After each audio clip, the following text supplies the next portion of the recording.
Hello everyone. स्वागत है आप सभी का आपके अपने YouTube channel study with Sonal में। तो कैसे हैं आप लोग? इस वीडियो में हम लोग बात करने वाले हैं जो आप सब लोगों की ये कमेंट बहुत ज़्यादा आ रही थी कि आपने एसबीआई क्लर्क के बारे में बता दिया, प्रीलिम्स के बारे में, मेंस के बारे में। अब हम बिगिनर हैं या नॉन बिगिनर हैं, उसके लिए क्या करना चाहिए, या जो अभी अभी स्टार्ट किए हैं उनका क्लियर हो सकता है कि नहीं हो सकता है, या पहले से जिनका बेसिक क्लियर है उनको किस तरीके से पढ़ना चाहिए। तो सभी टॉपिक के बारे में इस पर एक एक करके बात करने वाले हैं। वैसे आप वो दोनों वीडियो को नहीं देखे हैं तो इससे पिछला वीडियो में आप जाइएगा तो आपको कुछ दिन पहले ही दोनों वीडियो प्रीलिम्स और मेंस दोनों के मिल जाएगा, ठीक है। इस वीडियो में हम बात करने वाले हैं जो डिटेल प्लान है हमारा बिगिनर्स और नॉन बिगिनर्स दोनों के लिए, अभी से लेके एग्जाम तक कैसे पढ़ना है, किस तरीके से पढ़ना है। क्योंकि इस टाइम को आप सही तरीके से यूज नहीं करोगे ना तो फिर आपका सिलेक्शन ले पाना बहुत ही मुश्किल हो जाएगा, ठीक है। तो जो मैं पॉइंट पे आपको बताने वाला हूँ, आप चाहो तो एक एक पॉइंट को नोट कर सकते हो या सोच सुन के भी याद कर सकते हो, ठीक है।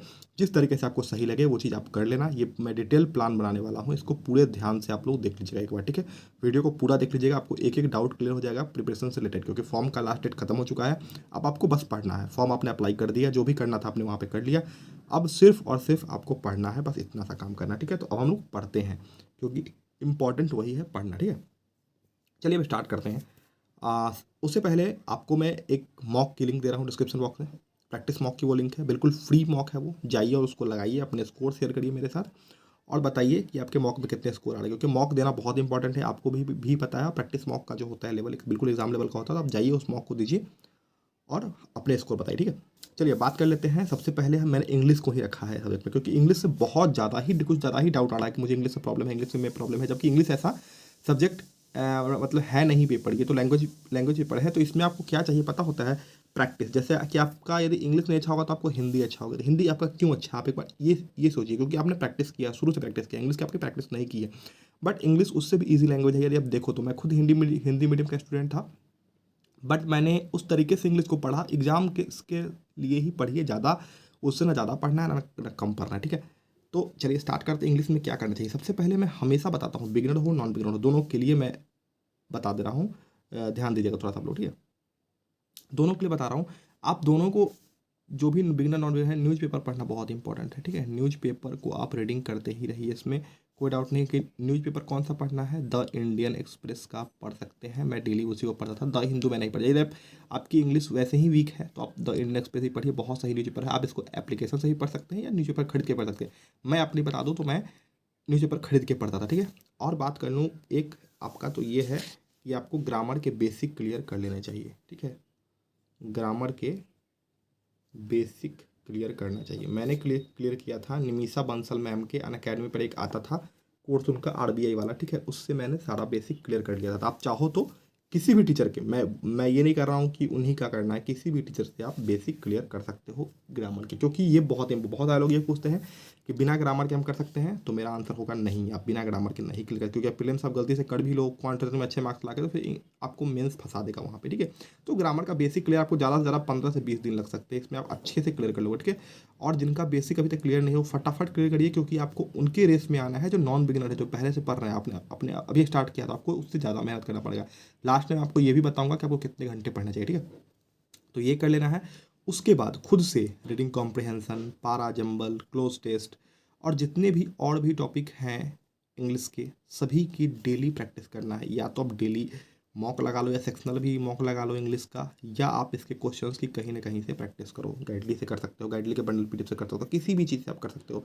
गाइडली का बंडल पीडीएफ, गाइडली का कोई भी प्रोडक्ट लेते हो तो अपना कोड वहाँ पे सोनल12 है, आप वहाँ से ले सकते हो। तो गाइडली के भी प्रोडक्ट से कर सकते हो, और जो भी चीज़ आप चाहो वहाँ से आप इसको प्रैक्टिस रेगुलर कर सकते हो। बट उसको रेगुलर करना है, आपको छोड़ना। जैसे आपको लॉन्ग आरसी है तो रोज करना है, पारा जमल क्वेश्चन रोज करना है, एरर डिटेक्शन रोज करना है, क्लोज टेस्ट के क्वेश्चन को रोज सॉल्व करना है, ठीक है। तो ये सब के क्वेश्चन को आपको रोज सॉल्व करना है, या तो मॉक लगाइए या तो वैसे ही क्वेश्चन को सॉल्व करिए, ठीक है। इस तरीके से आप इंग्लिश में आराम से 20+ स्कोर कर पाओगे। 20-25+ भी आप स्कोर कर सकते हो इस तरीके से। यदि आपकी इंग्लिश पूरी ही वीक है तो, अच्छी है तो फुल मार्क्स स्कोर भी उसमें होते हैं, ठीक है, इंग्लिश में। अब बात करते हैं एक और टॉपिक के बारे में, जिसके बारे में बहुत ये होता है कि ये टॉपिक बहुत टफ है, ये है वो है, क्वांट।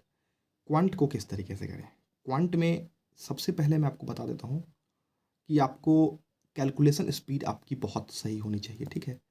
कैलकुलेशन स्पीड जो हमारी होती है वो बहुत सही। ये किस तरीके से होगा, प्रैक्टिस से होगा। प्रैक्टिस किसकी, अप्रॉक्सीमेशन और सिंप्लीफिकेशन के क्वेश्चन को आपको डेली सॉल्व करना होगा। 25, ये आप नोट कर सकते हो, daily 25 question simplification estimation mix करके 25 क्वेश्चन आपको डेली सॉल्व करना होगा। इसी से आपकी स्पीड इंक्रीज होगी। ये बात आप नोट कर लीजिए, मैं बार बार बताता हूँ इस चीज़ को, आप इसको नोट ही कर लीजिए कि इसी चीज़ से आपका स्पीड जो है इंक्रीज हो, मतलब स्पीड आपका इंप्रूव होगा, ठीक है, सिंपली। और उसके बाद आपको क्या करना है, नंबर 3 जिसमें रॉन्ग और मिसिंग दोनों आते हैं, उसके 10 क्वेश्चन सॉल्व करना है। 5 रॉन्ग के कर लीजिए, 5 मिसिंग कर लीजिए।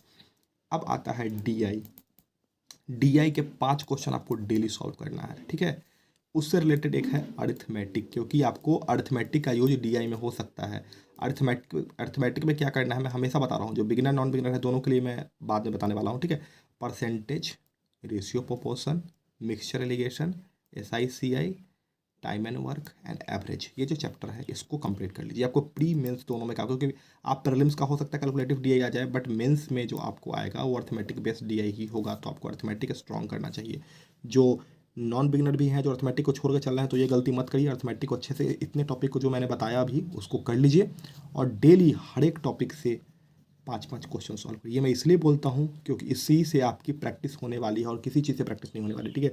तो इसकी आप प्रैक्टिस रेगुलर करिए और डेली करिए, ठीक है। जैसे कि मैंने ये बताया आपको 25 क्वेश्चन सिंप्लीफिकेशन के, नंबर सीरीज के 10 क्वेश्चन, डीआई के 5 और अर्थमेटिक के सभी टॉपिक के 5-5 क्वेश्चन, ये आपको डेली करना है, क्योंकि अब एग्जाम आ गया। यदि अभी आप नहीं मेहनत करोगे ना तो फिर आपको आगे दिक्कत होगी, ठीक है। तो अभी से इस तरीके से आपको पढ़ना है। बिगिनर्स, नॉन बिगिनर, जो पहले से जिनका बेसिक क्लियर है, जो नॉन बिगिनर है वो सिंपली एक क्वेश्चन की प्रैक्टिस करिए, ठीक है। और जो नहीं है, जिनकी क्लियर नहीं है बेसिक, जो बिगिनर है, वो पहले तो फटाफट बेसिक क्लियर कर लीजिए सभी सब्जेक्ट को, उसके बाद आप प्रैक्टिस करिए, ठीक है। और बात कर लो क्वांट के लिए कि बहुत सारे लोग आप पूछेंगे क्वांट मैंने के लिए मैंने किसको फॉलो किया था। मैंने बहुत बार बार बता चुका हूँ, फिर बता देता हूँ। आशीष अरोड़ा सर को अनअकैडमी प्लस पे मैंने फॉलो किया था, ठीक है। तो इस तरीके से आप किसी भी टीचर से बेसिक क्लियर कर लीजिए, उसके बाद प्रैक्टिस करिए। आप चाहो तो आशीष सर को भी फॉलो कर सकते हो, अभी तक नहीं किसी को किया है और आपके पास अनअकैडमी है तो आप कर सकते हो, या उनका यूट्यूब पर भी चैनल है स्टडीफाइड करके, वहाँ से भी आप प्रैक्टिस कर सकते हो, ठीक है। अब बात करते हैं अपने सेक्शन रीजनिंग की। रीजनिंग में सबसे पहले जो मैं आपको एक चीज़ बताने वाला हूँ, आप मिसलेनियस जो है उसके प्री और मेंस के दोनों के मैं कह रहा हूँ टोटल बेसिक क्लियर कर लीजिए, जितना जल्दी हो सके वीडियो देख के। यदि आप नॉन बिगिनर अभी तक नहीं देखा है तो आप बेसिक क्लियर कर लिए, ठीक है। जो लोग ऑल जो लोग बिगिनर हैं वो लोग बेसिक क्लियर कर लीजिए पहले फटाफट से, जितने भी टॉपिक है उसके सभी के बेसिक क्लियर कर लीजिए अच्छे से। उसके बाद प्रैक्टिस करिए। जो लोग ऑलरेडी नॉन बिगिनर है, पहले से वीडियो वगैरह देख के बेसिक क्लियर कर लिए हैं, तो सभी टॉपिक से 5-5 क्वेश्चन सॉल्व करिए डेली। जैसे हो गया सिलोजिज्म, हो गया इनइक्वालिटी, हो गया इनपुट आउटपुट, हो गया कोडिंग डिकोडिंग, हो गया अल्फान्यूमेरिक सीरीज, हो गया, सभी से 5-5 क्वेश्चन आपको डेली सॉल्व करना है। जो लोग नहीं किए हैं अभी तक तो फटाफट से वीडियो देख के बेसिक क्लियर कर लीजिए, उसके बाद से आप प्रैक्टिस में लग जाइए, क्योंकि ये बहुत इंपॉर्टेंट। अब टाइम हमारा बहुत कम है, ठीक है। उसके बाद आते हैं पजल। पजल्स में क्या करना है हमको, पजल्स में सबसे पहले तो वीडियोस देख के, किसी भी टीचर की वीडियो देख के। अब मैंने अंकुश सर का वीडियो देखा था, अंकुश लांबा सर का, अनअकैडमी प्लस पे पढ़ाते हैं वो, और उनका एक बैंकिंग क्रॉनिकल 2.0 यूट्यूब चैनल भी है, वहाँ से भी आप देख सकते हो, ठीक है। तो उनसे मैंने पूरा बेसिक सीखा था। पहले उनके पूरे 3-4 क्लासेस के पूरे वीडियो देखे थे उनके, 3-4 बैच के, और उसके बाद से मैंने 5-5 क्वेश्चन डेली पजल के सॉल्व करता। मैं आपको गारंटी के साथ कहता हूँ, 5-5 क्वेश्चन आप डेली अभी से लेकर एग्जाम तक सॉल्व करते हो पजल्स की, आपकी स्पीड इतनी इंप्रूव है। 5 का मतलब होता है 5 सेट। अब एक सेट में 5 क्वेश्चन होते हैं, तो आप उसको 5 क्वेश्चन मत मान लीजिए, 5 सेट लगाना है डेली, ठीक है। आप अभी से एग्जाम तक लगाइए, आपका पजल बहुत ही ज़्यादा इंप्रूव हो जाएगी। ये बहुत इंपॉर्टेंट है, प्रीलिम्स मेंस दोनों के लगाइए आप अभी से, ठीक है। आप अल्टरनेट डे पे भी कर सकते हो, या एक दिन में हो पाता पॉसिबल तो उसमें भी कर सकते हो, नहीं तो अल्टरनेटिव एक दिन प्रीलिम्स पढ़ लो, एक दिन मेंस पढ़ लो। फिर जब प्रीलिम्स का पेपर आपका आ जाएगा, पास में होगा, तो सिर्फ प्रीलिम्स के पढ़ने लगना 15-20 दिन पहले से, ठीक है। बाकी अभी आप दोनों को लेके चलो, क्योंकि टाइम वैसे भी बहुत कम है, ठीक है। तो अभी आप वो रिस्क नहीं ले सकते हो। तो आपकी पहले आप बिगिनर हो तो पहले बेसिक क्लियर कर लीजिए सभी सब्जेक्ट फटाफट। मैं आपको 20 से 30 डेज़ का टाइम देता हूँ, आपके बेसिक क्लियर हो जाने चाहिए, ठीक है। उसके बाद से आपको फटाफट प्रैक्टिस कर जाए, क्योंकि आप आज 1 तारीख हो गया, आपको फटाफट से करना होगा, ठीक है। तो आप इस तरीके से रीजनिंग को कर सकते हो। अब बात करें जनरल अवेयरनेस की, तो जनरल अवेयरनेस में हमारा जो पोर्शन होता है current affairs, banking awareness, static. सबसे पहले जो हमारा 60-70% क्वेश्चन हमारा आता है वो करंट अफेयर से आता है। करंट अफेयर्स क्या करना है, लास्ट 6 मंथ का, जिस मंथ में आपका मेंस का पेपर है उससे लास्ट 6 मंथ का करंट अफेयर्स आपको रट्टा हुआ होना चाहिए। मैंने किस सोर्स से किया था वो भी मैं बता देता हूँ। स्टडी IQ से मैंने वीडियोस देखे थे, उनके वीकली PDF पढ़ता था, और अफेयर्स क्लाउड के मैंने एग्जाम से 1 मंथ पहले उसके PDF को पढ़ना स्टार्ट किया था, ठीक है। इस तरीके से मेरे अच्छे स्कोर थे। आप भी मेरे स्कोर्स देखे होंगे पिछले साल, यदि आप मेरे साथ जुड़े हुए थे तो, ठीक है। वैसे आप वीडियो भी देख सकते हैं। बैंकिंग अवेयरनेस की होती है, एक फिक्स्ड बैंकिंग होती है, करंट बैंकिंग। फिक्स्ड बैंकिंग तो फिक्स्ड है, उसको आप याद कर लोगे। करंट बैंकिंग है तो आप किसी भी टीचर के वीडियो देखने की जरूरत नहीं है, अभी टाइम कम है, आप PDF से, किसी भी सोर्स के PDF से, अफेयर्स क्लाउड के किसी भी सोर्स के PDF से आप उसको पढ़ लीजिए। स्टैटिक मैंने स्किप किया था, आप चाहो तो स्टैटिक पढ़ सकते हो। वो जो होता है वाइल्ड लाइफ सेंचुरी या वन जीव अभयारण्य वगैरह जो भी होता है, वो सब कुछ कुछ चीज़ें हैं फिक्स्ड, उसको आप पढ़ सकते हो आराम से, ठीक है। तो आप स्टैटिक को पढ़ भी सकते हो। यदि ये दोनों आपकी अच्छी है तो ये दोनों पे कमांड है तो आप स्टैटिक स्किप भी कर सकते हो। 2 से 3 क्वेश्चन ही स्टैटिक से आते हैं, ठीक है। ये दोनों को आप अच्छे से कर लीजिए, बाकी ये इनफ है। उसके बाद में एक और चीज़ आपको इंपॉर्टेंट बता देता हूँ अभी, मॉक टेस्ट। मॉक टेस्ट आपको रेगुलर लगाना है अभी से लेके एग्ज़ाम तक। एक दिन प्रीलिम्स का लगा लो, या वीक में आप ये कर सकते हो, 4 दिन प्रीलिम्स का लगा सकते हो, 2 दिन मेंस का लगा सकते हो, इस तरीके से भी कर सकते हो, और एक दिन बैठ के उसको एनालिसिस कर सकते हो। ये बहुत इंपॉर्टेंट है करना हमारे लिए, ठीक है। क्योंकि अब हमारा आ चुका है एग्ज़ाम पास में, अब हमारे पास वेट करने का समय वो नहीं है। तो डेली एक मॉक लगाइए आप अभी से एक तरह का, और उसको एनालिसिस करिए, उस पर टाइम दीजिए, एनालिसिस पे थोड़ा सा देखिए कि जिस टाइप के क्वेश्चन में दिक्कत हो रही है उसको, उस टाइप के क्वेश्चन की प्रैक्टिस करिए। या तो हो सकता है कि उस टाइप के क्वेश्चन की आपकी प्रैक्टिस नहीं होगी, या हो सकता है आपको उसने पढ़ा ही नहीं होगा, या हो सकता है कि आप उस टाइम ध्यान से नहीं पढ़े होंगे जिस टाइप आपसे क्वेश्चन सॉल्व नहीं हो रहा है। इन सब चीज़ों को आपको ध्यान रखना है और डेली प्रैक्टिस इस तरीके से करना है, आपका एग्ज़ाम जरूर क्लियर होगा। ये एक तरह का मैंने आपको टू डू लिस्ट भी बता दिया अभी से लेकर एग्ज़ाम तक का। तो यदि वीडियो अच्छी लगी हो तो प्लीज़ वीडियो को लाइक कर दीजिएगा और चैनल को सब्सक्राइब कर दीजिएगा, और कमेंट करके जरूर बताइएगा थोड़ा भी हेल्पफुल आपको लगा हो वीडियो तो। और आप एक प्रॉमिस करिएगा कमेंट सेक्शन में कि आप लोग पढ़ेंगे, आपको लिखना होगा प्रॉमिस, ठीक है। मैं समझ जाऊंगा कि आप प्रॉमिस किए हो हमसे कि आप पढ़ोगे और सिलेक्शन आपका लेगा, ठीक है। आप सभी को ऑल दी वेरी बेस्ट, पढ़ाई करते रहिए। टेलीग्राम चैनल का लिंक डिस्क्रिप्शन में है, चाहो तो वहाँ से आप ज्वाइन हो सकते हो, वहाँ पर सभी नोटिफिकेशन सेंड करता रहता हूँ। इंस्टाग्राम की भी लिंक डिस्क्रिप्शन में है, वहाँ से हमें फॉलो कर सकते हो, और बाकी चैनल को सब्सक्राइब कर लो। Bye, take care, all the very best, love you all, bye.